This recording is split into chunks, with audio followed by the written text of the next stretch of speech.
Hello, my name is Emily Hendrickson, and this is my week 4 discussion about analyzing tort reform, its dimension, and impact on Kentuckians. So before we begin, we should probably go over what tort reform is. Tort reform refers to legislative or judicial changes that aim to limit civil litigation or reduce damages awarded to personal injury and liability cases. Common examples include capping the amount of damages that can possibly be recovered, placing limits on attorney fees, and changing rules around expert witnesses. So there are several different types of tort reforms. We're going to focus, however, on first, medical malpractice, second, we're going to do product liability, and then third are punitive damages.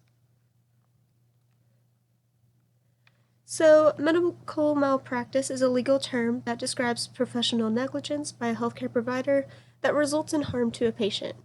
It occurs when a healthcare professional fails to meet the standard of care, which is the level of skill and caution that a reasonably prudent healthcare provider in the same specialty would exercise under similar circumstances. For example, a doctor prescribes the wrong medication for a condition. That would be an example of medical malpractice. The influence medical review boards have been implemented, and a potential rise in medical malpractice claims may increase insurance rates and influence the field and location healthcare professionals wish to practice in. So, for example, a paramedic might be less likely to receive a medical malpractice claim as opposed to a neurosurgeon. Next, we have product liability. Product liability is the legal liability a manufacturer or distributor incurs for producing or selling a faulty product. It allows consumers to seek compensation for damages resulting from a defective product. So an example of product liability would be a person is severely injured after a faulty airbag in a car failed to deploy after an accident. There are laws that require adequate labeling and protect consumers from defective products. While screening for defective products may raise manufacturer costs, the preemptive action could save companies millions in the future. And then now we have punitive damages.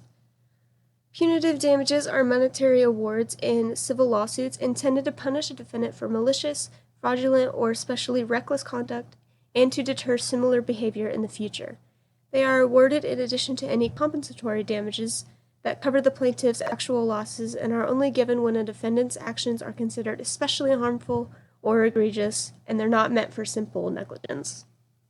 An example of this would be a pharmaceutical company knowingly hides a drug's dangerous side effects.